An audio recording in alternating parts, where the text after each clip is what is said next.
In this video, in this class of just 30 minutes, you will understand the entire Tractate of Shevi'it from the Mishna. You will discover the foundations in the Torah of the Sabbatical Year, the release from debts, and the agricultural cycle of the Shemitah, and the profound teaching about rabbinic authority through the prozbul. An intensive class that will transform your understanding of the Bible. Discover the depth of Shevi'it in this special class.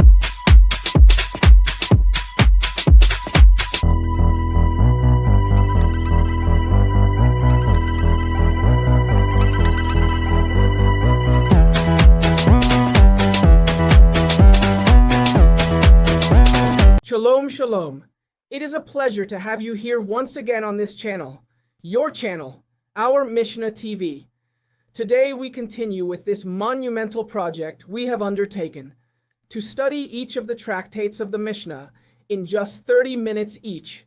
Naturally, we do so through a general overview without losing either the essence or the most important themes, so that you may become acquainted with this masterwork of the ancient world, known as the Oral Torah, which reaches us from the time of the biblical prophets and allows us, above all, to understand the Torah, the Bible, the Scriptures, Judaism, and related subjects. It is important for you to know that in our playlists, you can find the section Study Each Tractate in 30 Minutes. We have this section in Spanish and also in English, and there you will be able to watch the videos of this series already published, such as Berakat, Peah, Demai, Kilayim, and today we arrive at the fifth tractate of this first section of the Mishnah, called Zerayim, or seeds, namely the Tractate of Shevi'it. But to do things properly, let me invite you to a mental experiment. Imagine for a moment an entire society that every 7 years shuts down the engine of its national economy, not because of crisis, not because of war, not because of financial collapse. It does so out of obedience, out of conscience, and out of faith. The land stops producing for the market, debts disappear, and private property, at least for 1 year, becomes a carefully suspended illusion. People consume from the land only what they need for daily sustenance, because commerce is prohibited. That is Shevi'it, a Hebrew word that literally means seventh. Today, this may seem like an agricultural utopia, an ideal, but for ancient Israel and for the Mishnah, it is precise, demanding, and profoundly revolutionary legislation. After the system of tithes, which according to the Torah is a purely agricultural system practiced every year, although some tithes varied depending on the year, Shevi'it is the second great agricultural cycle of the Torah, appearing every 7 years as a sacred interruption of the human instinct to accumulate without pause. Believe it or not, and perhaps you have already realized it, we are fundamentally speaking here about the Sabbatical Year. That concept, so popular today among some people who feel the need for a break or a change of life, comes directly from the Torah of Moses. There is something you must understand once and for all. Shemitah, or the Sabbatical Year, comes into force only when the temple in Jerusalem is standing, as it was in the early years during the period of the Mishna. Without the temple, Shevi'it does not apply. Therefore, today it is not an obligation for Israel or for the Jews, although certain aspects are still observed, but only under rabbinic authority, that is, as rabbinic commandments, derabanan. Having clarified this, which is very important and therefore bears repeating, the entire system of sabbatical years, tithes, offerings to the Levites and the Kohanim, that whole tributary and sacred offering system functions and is obligatory only when the Temple of Jerusalem is operational. Otherwise, everything is done minimally, to preserve the custom in the bare minimum, as a remembrance and as a mikra, a term in Hebrew jurisprudence. Now, during this sabbatical year, the Torah articulates 4 halakhic pillars that redefine the relationship between the human being, the land, and power. First, the mandatory rest of the land. There is no sowing, no pruning, and no commercial or planned harvesting. The land ceases to be a factory and returns to being creation. The land produces only what it naturally produces, and the human being gathers for personal consumption without any commerce.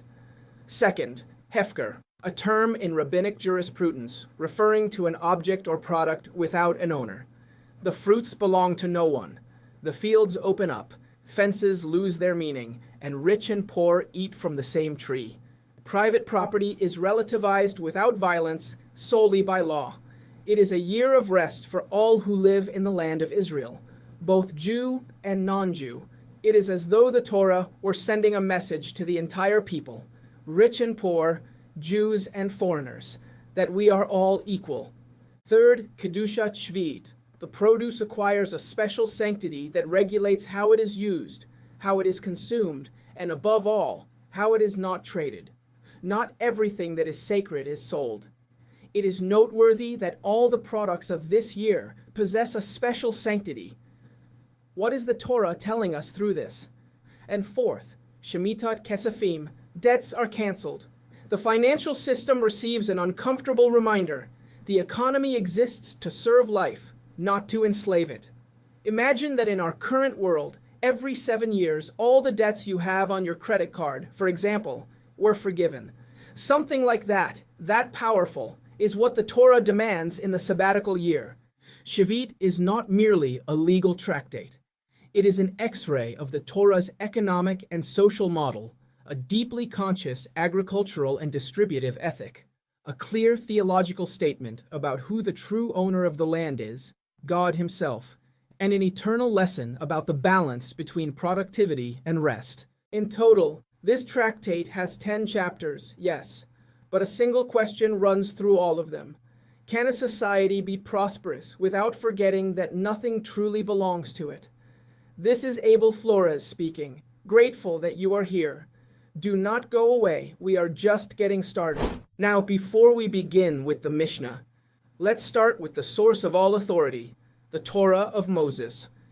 The verses concerning the Shemitah, Sabbatical Year, in the Torah of Moses are found primarily in 2 books. Below, I give you the exact sources. The central and normative source is Vayikra, Leviticus 25, 1-7. This is the foundational text of the agricultural Shemitah. When you enter the land that I am giving you, the land shall observe a Sabbath rest for Hashem. In the 7th year, there shall be a Sabbath of complete rest for the land. You shall neither sow your field nor prune your vineyard. Vayikra 25, 2-4. The key halakhic content of the passage is the mandatory rest of the land, the prohibition of sowing, pruning, and planned harvesting, the ownerless agricultural produce, hefker, and equal consumption. Owner, servant, stranger, and animal all eat from the land, but without trading or harvesting. Here, the shemitat karka, rest of the land, and the kedushat Shevi'it of the fruits are established.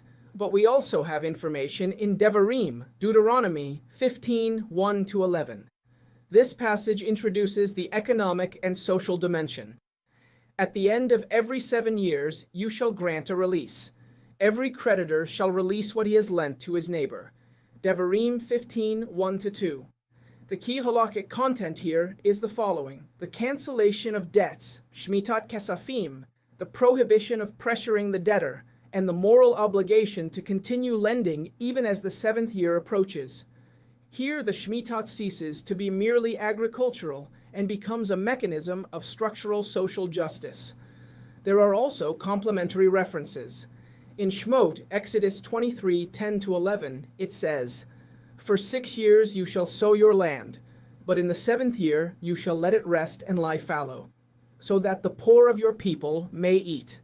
This text reinforces the principle of leaving the produce unharvested and connects the sabbatical year with protecting the poor, as we had already studied in the Tractate of Peah, concerning leaving the corner of the field for the poor to eat from, not out of charity, but out of obligation. Now we begin with Chapter 1, which deals with pre-Shemitah agricultural prohibitions. That is, during the 6th year you begin making preparations so as not to violate the sabbatical year. Here it is defined when it becomes forbidden to work the land before the sabbatical year begins. It regulates the tasks that, although performed beforehand, can affect growth during Shemitah. It addresses the concepts of Tractate Sheviit, an additional period before the sabbatical year when certain tasks are considered forbidden. Forbidden tasks: plowing, pruning, irrigation, fertilization, field clearing, vineyard maintenance. And there is a discussion between biblical halakha and rabbinic decrees that extend the prohibition. Of course, this discussion is between Beit Shammai and Beit Hillel. This chapter establishes the principle that the spirit of Shemitah begins before the year itself. The sages sought to prevent the farmer from manipulating the agricultural process to ensure growth during the forbidden year. The goal is to preserve the authenticity of the land's rest and prevent technical circumvention of the rule. This chapter discusses at length the differences between different types of fruits because each requires different preparations. Now, Chapter 2 mentions the permitted activities and incidental work once the sabbatical year has begun or arrived. This chapter specifies which tasks may be performed during Shemitah when their purpose is not directly agricultural, but rather for preservation or protection. It indicates limits on irrigation to avoid promoting artificial growth. It allows for preventing the death of trees or the structural loss of perennial crops. It regulates the minimum maintenance of walls, fences, and irrigation systems to prevent greater damage. The guiding principle here is the goal is not to destroy property, neither private nor public. Even during Shemitah, it is forbidden to allow trees to die if they can be saved without commercial agricultural activity. Shevi'it thus introduces a balance between strict observance and basic sustainability. We've reached Chapter 3, and the topic here is the territorial boundaries of Shemitah. In other words, this chapter defines which geographical areas of Israel are subject to Shemitah. It determines the halakhic boundaries of the land of Israel. It includes rules for enclaves, partially conquered areas, and border regions. And it clarifies which lands legally belong to the agricultural domain of Israel for the purposes of Shemitah. This chapter is essential for understanding the relationship between Shemitah and kedushat haaretz, the sanctity of the land. The agricultural status depends on the history of conquests by Joshua and Ezra. It is an example of how halakha and geography are integrated. It's a very interesting chapter because you would be surprised by the types of discussions that arise, since the Torah presents different boundaries for the land of Israel in various verses that contain clear contradictions. It's a very interesting chapter for learning about the geography of Israel according to the Torah. Let us now turn to one of the most uncomfortable and therefore most illuminating chapters of the entire treatise, Chapter 4. Here, the Torah ceases to speak in abstract terms and enters directly into the realm of property, power, and real access to resources. Because talking about hefker, communal ownership, sounds elegant in theory. Renouncing private property. Everything belongs to everyone. Very spiritual. But Chapter 4 asks a much more concrete question. What does that mean when someone stands in your field and reaches out their hand? During Shemitah, the fruits belong to everyone equally, not in a poetic sense, but in a legal one. The field becomes a space of public access regulated by law. And here, an explosive principle emerges. The landowner remains the owner of the land, but ceases to be the owner of the fruit. The land is not expropriated. Absolute ownership is desacralized. That is why this chapter carefully regulates people's access to the fields. The owner cannot prevent entry, cannot post guards, cannot create physical or symbolic obstacles. The fence, that ancient symbol of "this is mine," loses its moral authority during the sabbatical year. And not only that, the owner also cannot hoard. They cannot get ahead, cannot anticipate, cannot use economic cunning to empty the field before others arrive. The Torah understands human psychology very well and legislates against it with surgical precision. At the same time, the text does not deny the dignity of the owner. They too can gather fruit, but with a very clear condition: only for family consumption, not for trade, not for accumulation, not to turn hefker into a disguised business. Eating, yes. Profiting, no. This balance is fascinating. It is neither primitive communism nor religious capitalism. It is a social pedagogy. The Torah does not destroy private property, but it relativizes it. It reminds the owner that their right is not absolute, and the needy that their access is not a concession, but a legal right. That is why this chapter, more than almost any other, portrays the social face of Shemitah. There are no speeches about justice here. There is real food on real tables, effective food redistribution, concrete reduction of inequalities. The poor don't receive charity, they receive access, and that changes everything. And at its core, there is a theological assertion that is impossible to ignore. The earth does not belong to humankind. Humankind belongs to the earth, and the earth belongs to God. The owner manages but does not dominate. They produce but do not possess in an absolute sense. Perhaps that is why this is one of the most radical chapters of the biblical economic system, because it doesn't just regulate fields and harvests, it regulates the ego. And it forces us to ask ourselves, yesterday and today, how much of what we call mine would withstand a single year of the Sabbatical Year, Shemitah. We now reach the midpoint of this Mishna treatise, chapter 5 of Shevi'it, which discusses kedushat Shevi'it, the sanctity and uses of the produce of the Sabbatical Year. Here it details how the produce of the Sabbatical Year must be treated due to its special sanctity. There is a prohibition against wasting food. Another prohibition concerns the destructive or disrespectful use of this food. The rules regarding cooking, mixing, processing, and storing are discussed, and it is determined which products acquire sanctity: fruits, vegetables, wines, oils.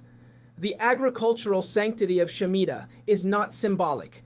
It affects everyday practices of consumption and storage. It establishes that food must be used respectfully and without waste. Modern Halakha largely follows these rules in Israel.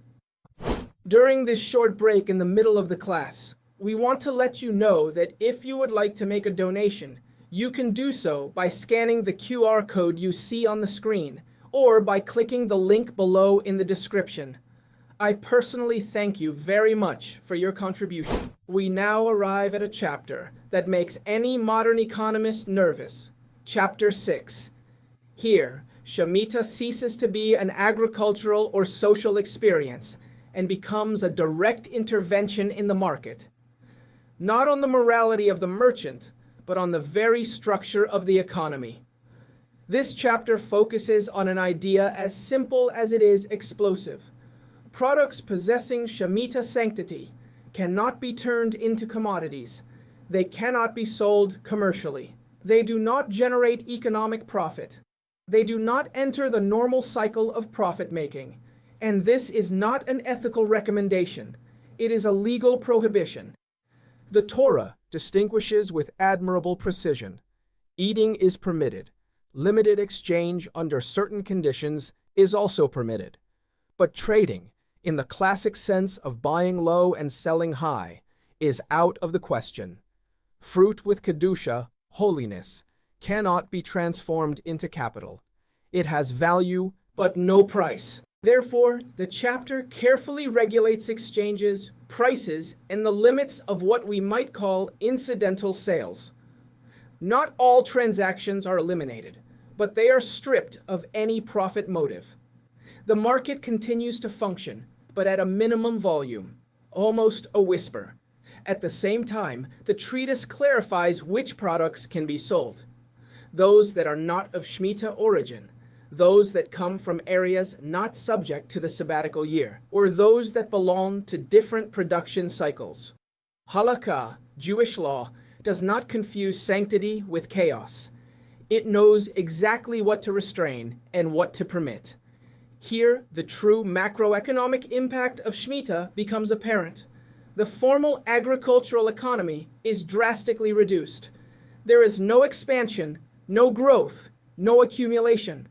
The system retreats to subsistence, responsible consumption, and limited bartering. The market ceases to be the protagonist and takes a back seat. And this is profoundly intentional. Shemitah does not seek economic efficiency. It seeks spiritual remembrance. It forces an entire society to remember that abundance does not stem solely from human effort, and that not everything of value should circulate as a commodity. That is why this is one of the most complex chapters to apply today. We live in a world where everything is for sale, even ideas. Chapter 6 poses an uncomfortable yet necessary question. What would happen if, at least for a while, we stopped asking how much something is worth and started asking what purpose it serves in human life? Shemitah doesn't destroy the market. It puts it on a fast.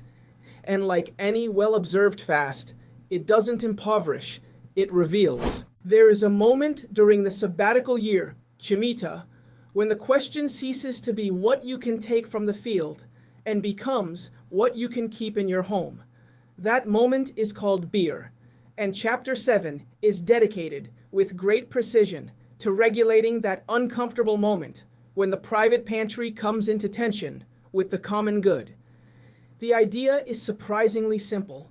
As long as a fruit still exists in nature, as long as wild animals can find it in the field, you can keep it in your home. But when that fruit has disappeared from the natural landscape, when the land no longer freely offers it, that product cannot remain hidden in a cupboard. That is why the chapter establishes specific biur dates for each type of fruit. Not all harvests disappear at the same time. Halakha observes the rhythm of nature with almost scientific attention and transforms it into a legal calendar. The law follows the field, not the other way around. At that point, the product must leave the house. And here appears a procedure as elegant as it is disruptive. The owner temporarily declares the food hefker, ownerless. He takes it out, makes it publicly available, and allows others to access it. It is not destroyed, it is not wasted. It is redistributed. Afterward, even the owner himself can take his share again, but only a fair share, equal to that of anyone else.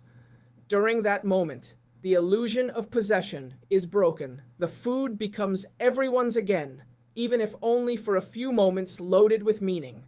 This mechanism prevents something very specific: silent hoarding. It prevents a family from accumulating food that no longer exists in nature, while others have no access. Biur is not a symbolic gesture.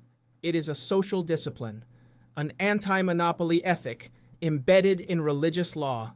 The Torah does not rely solely on human goodwill. It knows that when resources are scarce, the instinct to hoard prevails. That is why it legislates detachment at the exact moment when it is most difficult to practice it.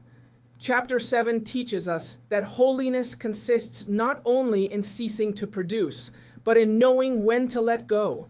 Shemitah doesn't ask how hard you worked to obtain something. It asks if you are willing to share it when the world no longer offers it. And perhaps that is one of its most relevant lessons. Not everything that is legally in your possession morally belongs to you forever. Sometimes, justice begins precisely when we open the door and let go of what we thought was secure. In Chapter 8, the topic is the authorization of minor tasks and special cases during the sabbatical year. Here, permitted minor tasks are listed for maintaining properties or preventing irreversible losses, such as emergency repairs, activities considered melachat she'enan shel sharacha, Work not intended to promote agricultural growth. Rules for young trees and new plantings. Management of abandoned fields during Shemitah. This chapter elaborates on the principle of proportionality. If the damage is greater than the spiritual benefit of refraining from work, Jewish law permits limited action. It illustrates the practical sensitivity of the Torah. We now come to one of the most sensitive and emotionally charged chapters of the entire Shemitah cycle, chapter 9. Here, the Torah leaves the land and delves directly into the human heart. Money, debt, and the fear of not being repaid. During the Sabbatical Year, something unthinkable for any classical financial system occurs. All personal debt is canceled. The lender can no longer demand payment.